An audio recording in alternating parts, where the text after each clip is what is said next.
Hello everyone, this is SOB at SpencerB96, and today I'm going to go over the cannon build you just saw in the two runs before. First up, I'm going to go over the cannons used. You're going to notice it's an entirely disruptor build. I believe that with the disruptor options out there, that you're going to constantly see more out of disruptor cannons than you will out of AP, especially if you can get your hands on some coalition weapons.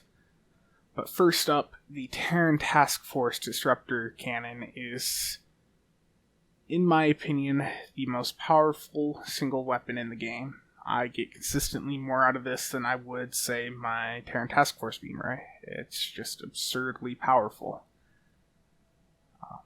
Now, for the rest of my cannons, these are Disruptor Dual Cannons, damage 3 pen. I went with dual cannons because they will have more proc rates for the embassy consoles, and anything else that triggers on per shot chances.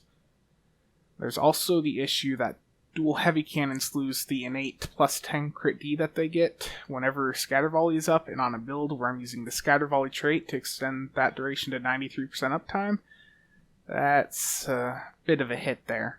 I'm going to show you that quickly. I'm going to hover over the Rep DHC. You see it's got plus 50 crit severity there at the bottom. It's scatter volley, and bam, plus 40. There's that. Now for the turrets, these are not completely optimal.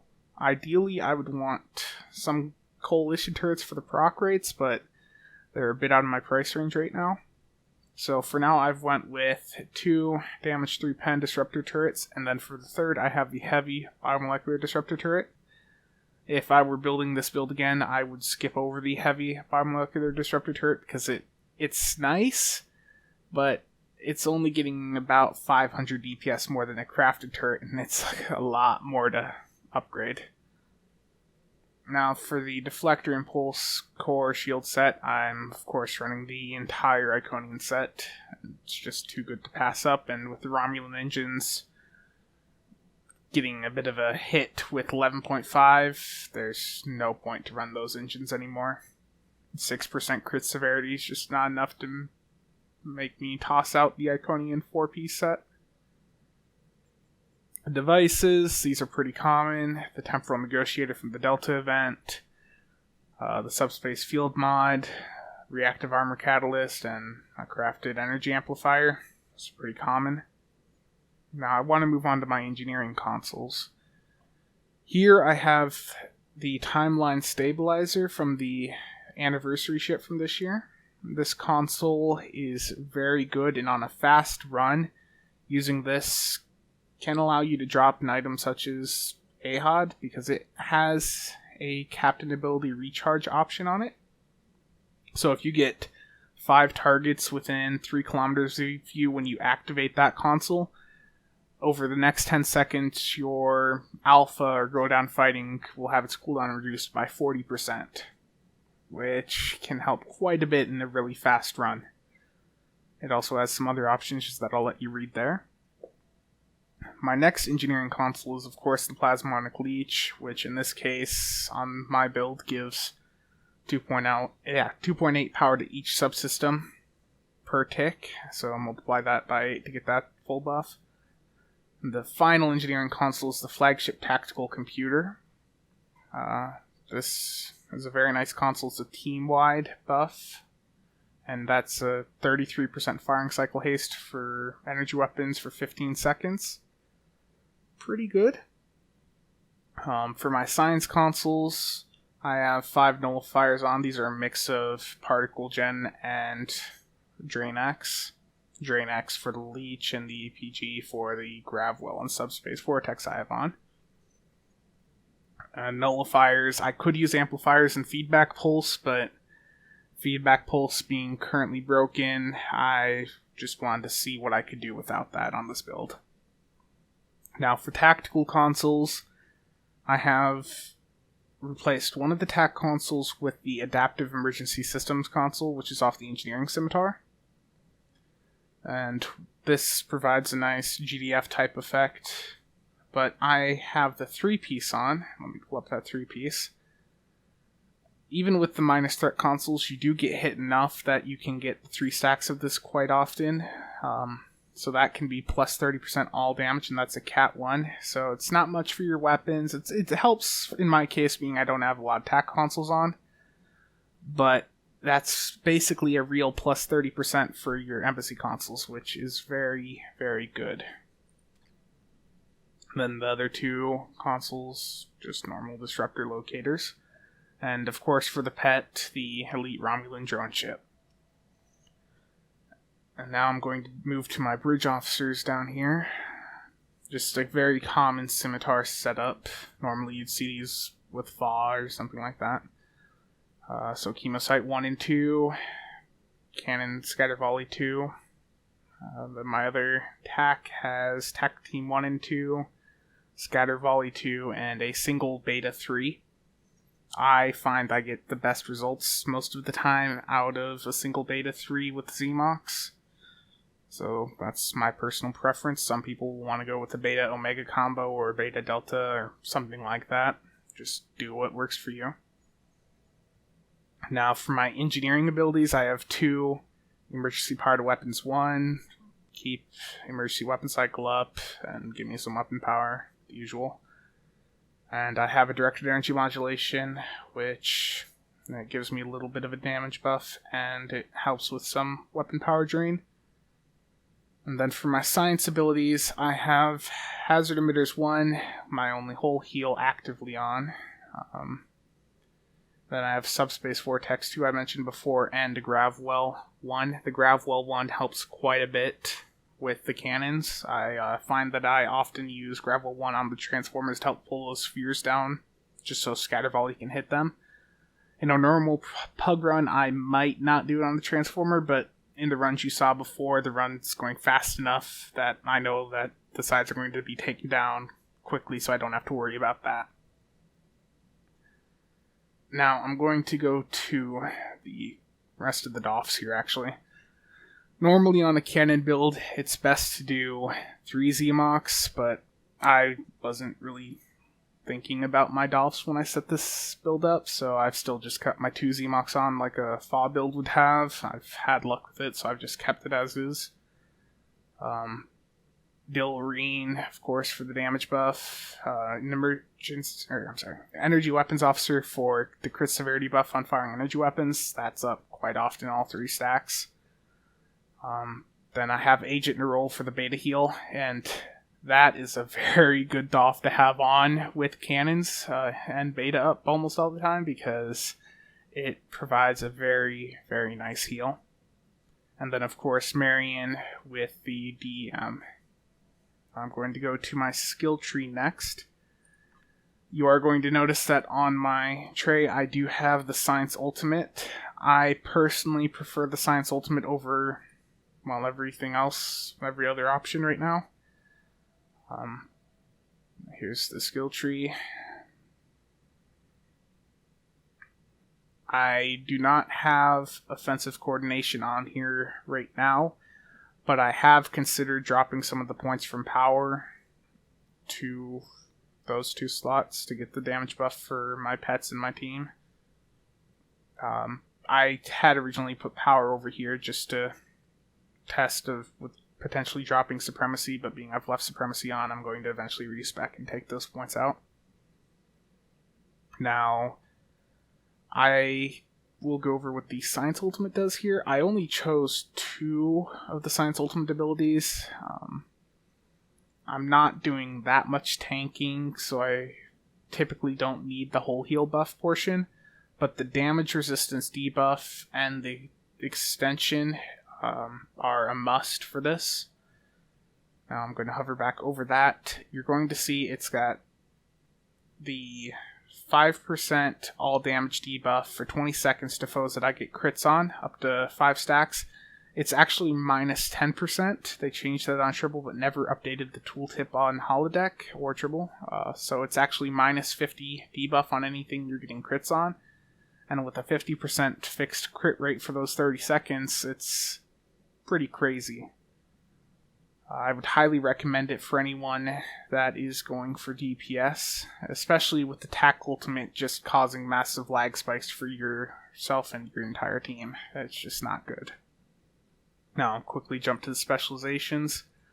I have the Intel Primary for just all the nice little damage buffs there, and Strategist Secondary for the various buffs there. Now for traits. I went with what I typically go with, just slightly modified for my beam setup, of course. Ablative Shell for the whole heal, Anchored for the damage buff, even though I wasn't sitting still that long in there, it's still pretty nice. Romulan Operative for the crit chance and severity. Self-modulating Fire for the shield penetration, very nice trait. Cannon Training for the cannon weapon damage buff, Cat 2.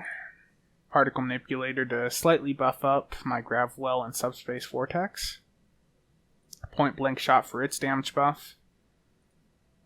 Fluid Cocoon for the damage buff you get from that, which if you're near Sphere Warp Core explosions, it's pretty nice. And then finally Fleet Coordinator, very good for a team environment. Starship traits, I should have dropped All Hands on Deck with how fast those runs were, but I didn't. The runs were fast enough that just using Timeline Stabilizer alone would have gotten me the cooldown reduction I needed for whatever there.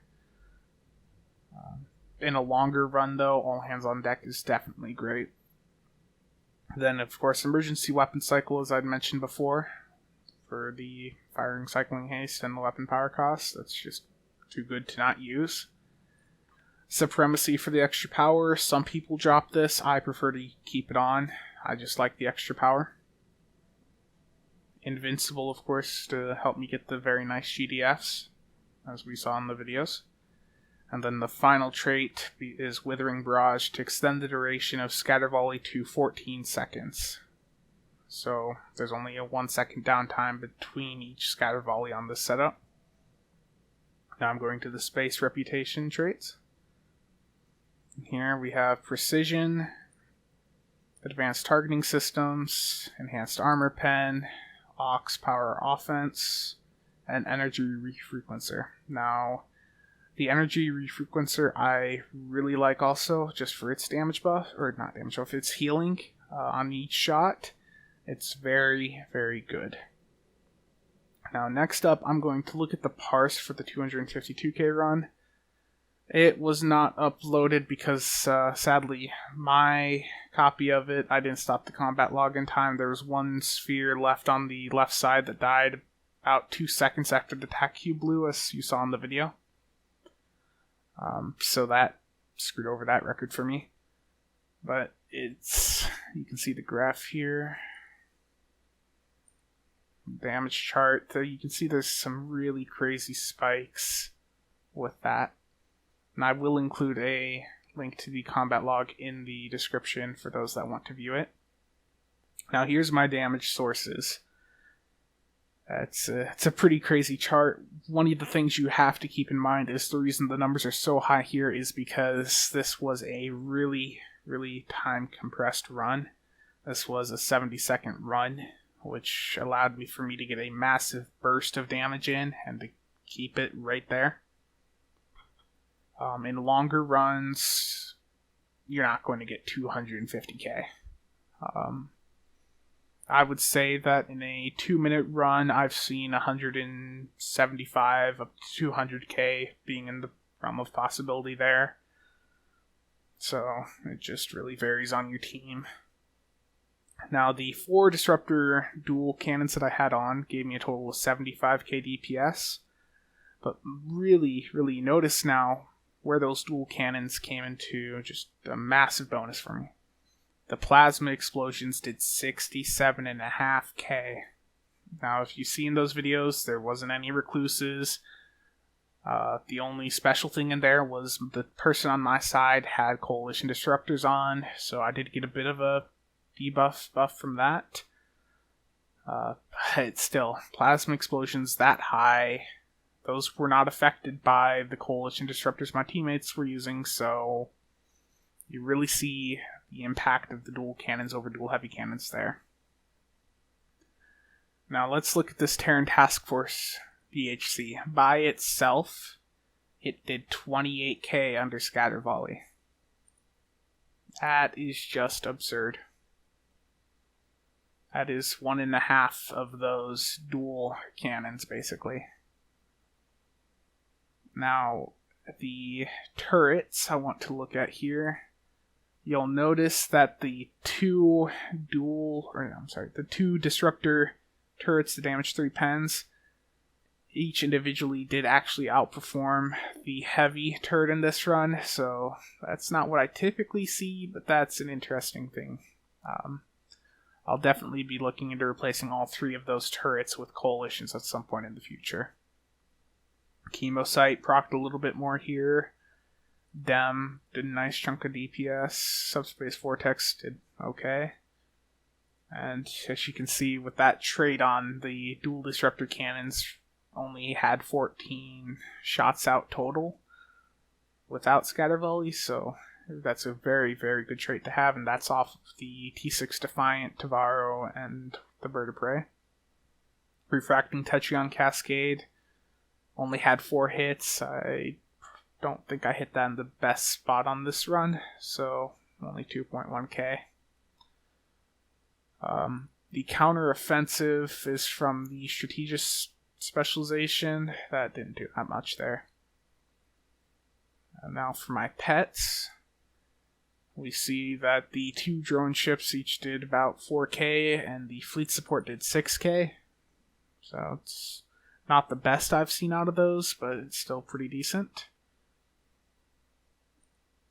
And for healing, Energy Refrequencer did 1k HPS for a total of 76,000 healing. And let's see, how many ticks did that have? 331 ticks. The beta healed off at 152. As you can see right there, those did very, very well. The beta healed off alone did twice what my hazard emitters one did. That's very, very good. And now I'm going to go quickly through my teammates. Starting at the top, we had one person on the left side doing coalitions. I'll make that 2. And Oden Knight doesn't use beams. He's using those very, very effective torpedoes. And of course me with the regular disruptors. And then Scotty was on my side using coalitions. So there was a little bit of coalitions there, but I only had the impact of 1 set of coalitions on my side, and then the other 2 helped with the tack cube and gate there, which, as you'll see with my damage too, I didn't really hit the gate much. It's actually down here quite a bit. I only had a total of 611k damage to the gate. Yeah, no gate doping there. Thank you all for watching. I hope this has been an enjoyable video for you, and hope you've learned something from it. And if you have any questions, feel free to leave it in the comments section down below, and I'll try to respond as quickly as possible.